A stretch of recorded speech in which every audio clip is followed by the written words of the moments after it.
Iveco Daily деген машина. Шиналарыңыз жаң екен полный, а? Жылы қанша машинаның? 2009, объемы 2.3, дизель. Пулын қанша дейін әке? Жақшы айтың только мындай. Қашырбай клиенттерді мындай. Бола тұрған жерін айтыңшы. 1 миллион 200 бе? Түші бересіз бе же? Варианттарчы? Жарымыны беріпчі? Сізге бір 600 мың ақшаменен чалып тұрып қалғаны кішіне қой бердісечі?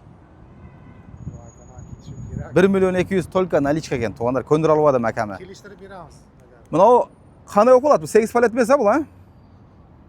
Iveco деген машина екен, 2.3 дизель екен. Эми әкәм бұны түсінгендер түсініп алса керек өздері, а? Мен лично түсіне өрбеймін әкәм бұл машинаны ше. Ошондуктан қолдан келишинче тартып берет. Жылны қанша дедік? 2009 жыл екен. Iveco.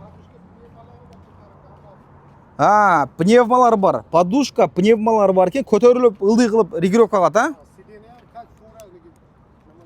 Жақшы, жақшы. Мол жақтарды açып беріп қойса әкәм көрсөйлі.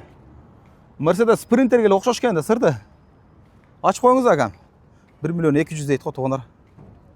1 миллион 200 торку капота. Бүт мыналар пневмада екен, көрсеңіздер болады. Ушуны айтты азыр әкәм. Мынаның обшивкасы ғана әкә? Обшивкасын ешіп қойған ма қойса болады. Бар да, а? Бар. Қошы береді екен. Рация іштейшті бе? Рация ішледі. Компрессор бұл баллон дамасаң болады ішінде. Компрессорыңыз бар тұр ғой, ба? Пневма бар екен, да? Жақшы, ичini көрдіңіздер туғандар. Электро неме? Бұл машинаны анан туғандар газель менен теңештіріштен керегі жоқ.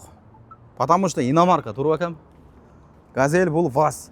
Бұл иномарка туғандар. Полноценный иномарка. Мына ичин көргілі. 1 миллион 200 деп бағаны қойып бердік. Эми жақшы қылып түші береткен.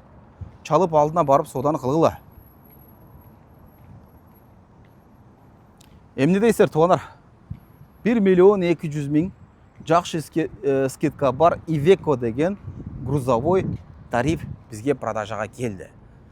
Чалып алдына барып соданы қылы бересер туғандар. Ассаламу алейкум. Айта тұрған сөздер бару жоқ бәкәм? Чала өрсін, ә? Чаласар туғандар.